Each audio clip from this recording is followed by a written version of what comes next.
जय हिंद दोस्तों, कैसे हैं आप सब। आज हम दक्षिण भारत के कैलाश यानी कि श्रीशैलम मल्लिकार्जुन ज्योतिर्लिंग की बात करेंगे, जिसमें हम ये जानेंगे कि हमको श्रीशैलम कैसे पहुंचना है, श्रीशैलम में कहाँ रुकना है, निःशुल्क भोजन प्रसाद कहाँ मिलेगा, श्रीशैलम में कहाँ कहाँ घूमना है और अंत में ये भी जानेंगे कि श्रीशैलम ज्योतिर्लिंग की दर्शन करने के लिए हमारा कुल खर्चा कितना लग जाएगा। तो दोस्तों बने रहिए मेरे वीडियो में, एक एक करके सारी बातों को विस्तार पूर्वक समझते हैं, जिससे आपको श्रीशैलम ज्योतिर्लिंग की दर्शन करने के लिए सहूलियत मिले। चलिए दोस्तों, सबसे पहले बात करते हैं कि श्रीशैलम ज्योतिर्लिंग हम कैसे पहुंचे। दोस्तों श्रीशैलम पहुंचने के लिए आपके पास 3 ऑप्शन है, एक एक करके सारी बातों को हम पॉइंट टू पॉइंट समझते हैं। सबसे पहले अगर मैं बात करूं दोस्तों, अगर आप ट्रेन से आना चाहते हैं तो ट्रेन से आने के लिए आपका जो नियरेस्ट स्टेशन है वो है आपका मरकापुर रोड। दोस्तों मरकापुर रोड से श्रीशैलम की जो दूरी है वो 90 किलोमीटर की है। तो आप जिस भी शहर से आ रहे हैं तो आप मरकापुर रोड तक की आप टिकट करा लीजिए और मरकापुर उतर कर आप ये 90 किलोमीटर का जो सफर है वो आप बाई बस भी तय कर सकते हैं। तो यहाँ पे अगर मैं बस की बात करूं तो बस की आपकी ऑनलाइन बुकिंग भी होती है। आप इस वेबसाइट में जाके आंध्र प्रदेश स्टेट बस की वेबसाइट में जाके आप अपना ऑनलाइन बुकिंग करा सकते हैं। अगर मैं यहाँ पे कॉस्ट की बात करूं दोस्तों तो ये आपका 160 रुपए आपका चार्ज लगेगा। तो बेटर ये है कि आप पहले ऑनलाइन बुकिंग करा लीजिए अगर आप मरकापुर तक आ रहे हैं तो। दोस्तों अगर आपको मरकापुर तक की ट्रेन नहीं मिलती है तो दूसरा है आपका ऑप्शन, वो है आपका कर्नूल सिटी रेलवे स्टेशन। दोस्तों कर्नूल सिटी से जो श्रीशैलम की दूरी है वो आपकी 180 किलोमीटर की पड़ती है। तो आप कर्नूल सिटी उतरकर वहां से 1.5 किलोमीटर पे है आपका बस स्टैंड, जो कि ऑटो वाला आपको छोड़ देगा 20 रुपए में। तो वहां जाकर आप बस पकड़िए और यहाँ की भी जो बस बुकिंग है ये भी आप इसी वेबसाइट में जाके यानी कि Andhra Pradesh state road transport की बस में आप अपनी ऑनलाइन बुकिंग करा सकते हैं और आप श्रीशैलम पहुंच सकते हैं। दोस्तों ये 180 किलोमीटर का जो सफर है ये आपका 6 से 7 घंटा आपको लगेगा। और वही अगर मैं बात करूं दोस्तों, अगर आप मरकापुर से श्रीशैलम जाते हैं तो आपका लगभग 3 घंटा आपको लग जाता है मंदिर परिसर तक पहुंचने के लिए। तो दोस्तों ये तो था आपका ट्रेन का ऑप्शन। दूसरे ऑप्शन की बात करते हैं दोस्तों, वो है आपका हैदराबाद। दोस्तों हैदराबाद वही यात्री आते हैं जो कि नॉर्थ साइड से आते हैं। अगर आप साउथ से आ रहे हैं तो आपके लिए कर्नूल या फिर आपके लिए मरकापुर बेस्ट है, लेकिन अगर आप बस से सफर करना चाहते हैं या फिर अगर आप हैदराबाद तक आना चाहते हैं तो आपके लिए बेस्ट है हैदराबाद या फिर सिकंदराबाद। दोस्तों यहाँ से आपको डायरेक्ट श्रीशैलम के लिए बस मिल जाएगी, लेकिन इसकी जो दूरी है वो आपकी 230 किलोमीटर की है। तो आप हैदराबाद आइए और हैदराबाद से आप बस पकड़िए। बस का जो किराया है वो आपका 400 रुपए एक व्यक्ति का लग जाता है और इसकी भी जो बुकिंग होती है वो आपकी Andhra Pradesh state road transport की वेबसाइट में होती है और साथ ही साथ आप Telangana state road transport corporation की बस बुक कर सकते हैं। और तीसरे माध्यम की बात करो दोस्तों, वो है आपका फ्लाइट से। दोस्तों अगर आपका जरिया फ्लाइट है तो आपका नियरेस्ट एयरपोर्ट जो है वो है आपका हैदराबाद। तो यहाँ पे हैदराबाद आइए और हैदराबाद से आपको अगेन बस से आपको ये यात्रा तय करनी पड़ेगी और ये यात्रा जो है 260 किलोमीटर की है, जो कि आपको बस वाला 10 से 11 घंटा लेगा और आपको श्रीशैलम पहुंचा देगा। चलिए दोस्तों आगे बात करते हैं। हम श्रीशैलम मंदिर के पास पहुंच चुके हैं। अब सबसे बड़ा प्रश्न आता है कि हम श्रीशैलम में रुके कहाँ, ठहराव कहाँ करें। दोस्तों यहाँ पे रुकने के लिए आपके पास 2 ऑप्शन है। पहले ऑप्शन की अगर मैं बात करूं तो वो है आपका श्रीशैलम देवस्थानम की तरफ से ट्रस्ट का रूम आपको दिया जाता है और मंदिर परिसर के आसपास आपको श्रीशैलम देवस्थानम के ट्रस्ट देखने को मिलेंगे। तो आप वहां जाके स्टे कर सकते हैं। एसी और नॉन एसी दोनों आपको रूम मिल जाएंगे। तो आप जो भी रूम लेना चाहते हैं वो आपको मिल जाएगा। दोस्तों यहाँ पे बात करते हैं कि ये जो जितने भी सदन है यानी कि जितने भी गेस्ट हाउस हैं ट्रस्ट की तरफ से, इनकी ऑनलाइन बुकिंग होती है। ऑनलाइन कहाँ से होती है? दोस्तों ये आपकी वेबसाइट है, इस वेबसाइट में जाके आप अपनी ऑनलाइन बुकिंग करा सकते हैं। दोस्तों अगर मैं यहाँ पे कॉस्ट की बात करूं तो नॉन एसी का जो कॉस्ट है वो आपका 300 रुपए पर डे का पड़ता है और वही अगर मैं बात करूं दोस्तों एसी का 1000 रुपए पड़ता है और इसका जो चेक इन और चेकआउट टाइम है वो 8 बजे से लेके अगली सुबह 8 बजे तक का है। और दूसरा ऑप्शन है दोस्तों आपके पास, वहां पे बनी हुई है आंध्र प्रदेश टूरिज्म की होटल। तो आप उस होटल में जाके भी आप अपना स्टे कर सकते हैं। अगर मैं यहाँ पे कॉस्ट की बात करूं पर डे तो ये आपका 700 रुपए से लेकर 1200 तक का आपको रूम देखने को मिल जाएगा। तो अगर आप ट्रस्ट के रूम में नहीं रुकना चाहते हैं तो आप वहां पे आंध्र प्रदेश टूरिज्म की तरफ से बनाई गई होटल पे भी आप जाके स्टे कर सकते हैं। चलिए दोस्तों आगे बात करते हैं कि अब हमको दर्शन करना है। दोस्तों दर्शन करने से पहले हमको और भी कुछ चीजें जाननी ज्यादा जरूरी है, उसके बाद हम दर्शन के लिए बढ़ते हैं। दोस्तों दर्शन करने से पहले सबसे पहली चीज तो है कि आपको लेना पड़ेगा एक एक्सेस कार्ड। एक्सेस कार्ड यानी कि एक प्रकार से यात्रा पर्ची है, तो वो आप यात्रा पर्ची निकलवा लीजिए। यात्रा पर्ची आपको मंदिर के गेट से आपको सामने ही मिलेगा,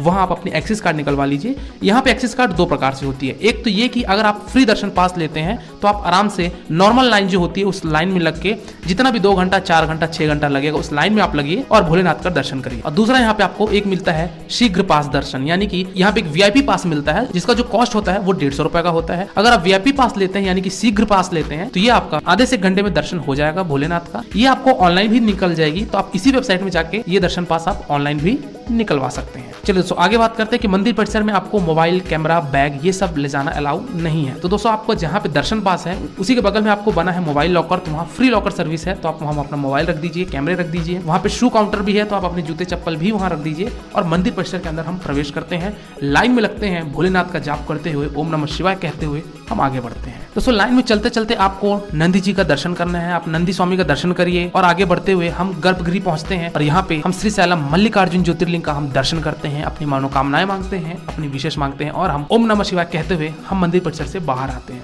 दोस्तों यहाँ पे थोड़ी सी ये बात कर लेते हैं कि हमको लाइन में कितना समय लगेगा दर्शन करने के लिए। दोस्तों यहाँ पे ये चीज जानने से पहले हम ये समझते हैं कि हमको श्रीशैलम जाना कब चाहिए, सबसे उचित समय कौन सा रहेगा। दोस्तों श्रीशैलम जाने के लिए सबसे बेस्ट समय है वो है आपका विंटर का समय, यानी कि सितंबर अक्टूबर के बाद से आप जनवरी फरवरी तक जाइए, आपको ज्यादा भीड़ देखने को नहीं मिलेगी। लेकिन अगर वही बात करूं किसी पर्व में, यानी कि शिव जी की जैसे महाशिवरात्रि हो गया, सावन का महीना हो गया, तो आपको काफी ज्यादा वहां भीड़ देखने को मिलेगी। तो दोस्तों अगर आप इन पर्व में आते हैं, यानी कि शिवरात्रि हो गई, सावन का महीना हो गया, तो इन सब अगर मंथ में आते हैं तो आपका जो दर्शन में लाइन लगेगा वो आपका 4 घंटे 5 घंटे भी आपको लग जाते हैं। लेकिन अगर वही बात करोगे अगर आप ऑफ सीजन में आते हैं, यानी कि अगर आप सितंबर अक्टूबर के आसपास आते हैं, तो वहां पे आपको आराम से 1.5 से 2 घंटे में दर्शन हो जाएगा भोलेनाथ का। चलिए दोस्तों इसी के साथ ये भी बात कर लेते हैं कि हमको श्रीशैलम में कितने दिन का स्टे बनाना चाहिए। दोस्तों श्रीशैलम 2 दिन सफिशिएंट है, क्योंकि यहाँ पे मल्लिकार्जुन ज्योतिर्लिंग के अलावा और भी बहुत सारे कुछ छोटे छोटे प्लेस हैं, वहां भी हमको जाना है, तो उसके लिए आपको 1 दिन और ऐड करना पड़ेगा। तो दोस्तों आप 2 दिन रुकिए, 2 दिन आपके लिए सफिशिएंट है श्रीशैलम के आसपास जगहों को घूमने के लिए और मल्लिकार्जुन ज्योतिर्लिंग के दर्शन करने के लिए। चलिए दोस्तों अगली बात करते हैं कि अब हमको खाने पीने की क्या व्यवस्था है श्रीशैलम में। दोस्तों हालांकि आपके पास ढेर सारे ऑप्शन तो नहीं है यहाँ पे खाने पीने के लिए, क्योंकि श्रीशैलम एक पर्वत पे बना हुआ है, लेकिन फिर भी आपको यहाँ पे 2 ऑप्शन मिलते हैं। पहले ऑप्शन की अगर मैं बात करूं दोस्तों, वो है आपका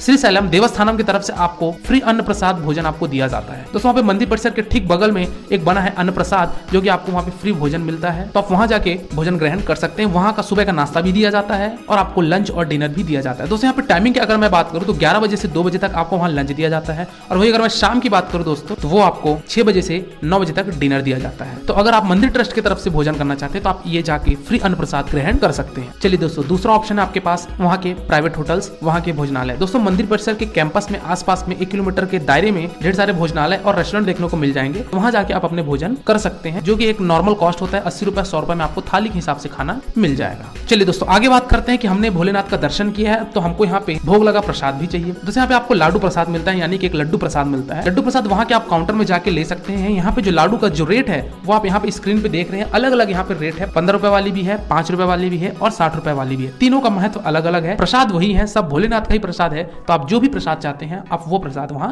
ले सकते हैं। चलिए दोस्तों अगली बात करते हैं कि अब हमको श्रीशैलम में मल्लिकार्जुन ज्योतिर्लिंग दर्शन करने के बाद और कौन कौन से स्थान पे घूमना है। सबसे पहला स्थान है आपका पाताल गंगा। पाताल गंगा दोस्तों कहने का मतलब है वहां पे घाट बना हुआ है कृष्णा नदी के पास, तो हमको वहां जाना है और कृष्णा नदी में डुबकी लगाना है और स्नान करना है। पाताल गंगा कैसे पहुंचेंगे उसकी बात करते हैं। दोस्तों मंदिर परिसर से 1 किलोमीटर की दूरी पे आपका पाताल गंगा का सीढ़ी मिलेगा, जो कि आपको घाट तक लेके जाएगा। तो यहाँ पे घाट पे जाने के लिए आपके पास 2 ऑप्शन है। पहला ऑप्शन तो ये कि आप सीढ़ी के माध्यम से चले जाइए, 650 सीढ़ी है, तो वो सीढ़ी आप उतर कर नीचे घाट पे जा सकते हैं और वापस आ सकते हैं। और दूसरा ऑप्शन है दोस्तों आपके पास रोप वे का। दोस्तों वहाँ पे रोप वे बना हुआ है, 65 रुपए लगता है एक व्यक्ति का जाने और वापस आने तक का। तो वहाँ आप कृष्णा नदी में स्नान करिए और कुछ समय वहाँ बिताइए। अगर आप बोटिंग में इंटरेस्ट है तो वहाँ बोटिंग करके वहीं कृष्णा नदी पे बना हुआ है डैम, और उस डैम पे चलता है हाइड्रो पावर प्लांट, तो वहाँ भी जाके आप बोटिंग करके ये सारी चीज घूम सकते हैं। बोट वाला आपसे 50 रुपए शुल्क लेगा और आपको वो डैम का नजारा दिखाकर आपको वापस घाट पे लाके छोड़ देगा। चलिए दोस्तों अगले स्थान की बात करते हैं, यानी कि दूसरे स्थान की, वो है आपका साक्षी गणपति मंदिर। दोस्तों मंदिर परिसर से 1 किलोमीटर की दूरी पे बना है आपका साक्षी गणपति मंदिर। यहाँ गणेश जी के दोस्तों आप दर्शन करिए। यहाँ अगर आप दर्शन नहीं करते हैं तो श्रीशैलम मल्लिकार्जुन ज्योतिर्लिंग की दर्शन आपकी अधूरी रह जाती है,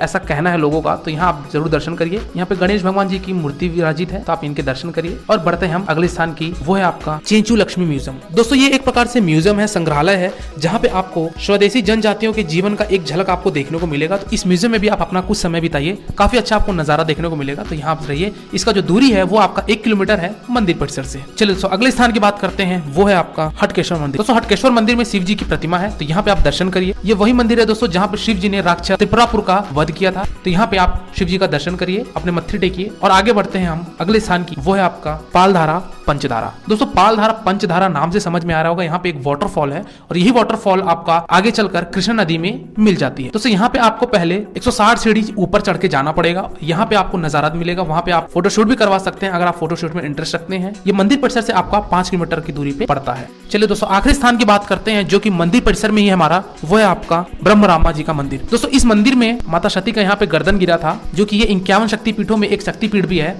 और ये हमारे मल्लिकार्जुन टेम्पल के ठीक पीछे आपका आपका ब्रह्मरांबा मंदिर मिलेगा। तो आप यहाँ दर्शन करिए, माता जी का दर्शन करिए, मत्थे टेकिए और यहाँ पे आगे बढ़िए। दोस्तों ये कुछ आपके विजिटिंग प्लेस थे जहाँ पे आपको श्रीशैलम को कवर करना है। बात करते दोस्तों कि हमको ये सारे जगह को घूमने के लिए हमारा साधन क्या होगा, हमारा माध्यम क्या होगा। दोस्तों आपको वहाँ पे मंदिर परिसर के आसपास बहुत सारे ढेर सारे आपको ऑटो वाले देखने को मिल जाएंगे।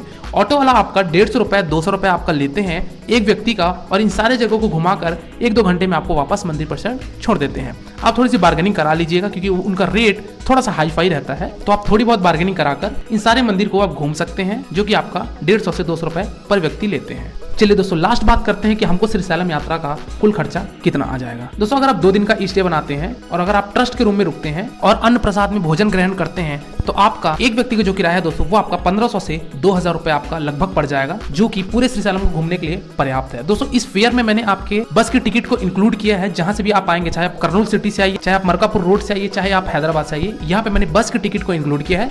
2000 रुपए आपके लिए सफिशिएंट है पूरे मल्लिकार्जुन घूमने के लिए। यहाँ पे आप ट्रेन और अपने फ्लाइट की टिकट को अलग से ऐड कर लीजिएगा। तो दोस्तों ये था श्रीशैलम ट्रिप का पूरा वर्णन। अगर आपको इसमें भी अगर कोई डाउट है तो आप मेरे इंस्टाग्राम यात्रावत्स आईडी में विजिट करके मेरे से क्वेश्चन पूछ सकते हैं। डेफिनेटली आपको वहाँ पे रिस्पांस मिलेगा आपकी जो भी क्वेरी है। और मेरे चैनल यात्रावत्स को सब्सक्राइब करिए। आज की वीडियो फिलहाल दोस्तों इतना ही, मिलते हैं फिर एक नई यात्रा के साथ, एक नई वीडियो के साथ। तब तक के लिए शुक्रिया। जय हिंद, ओम नमः शिवाय। आपकी यात्रा मंगलमय हो।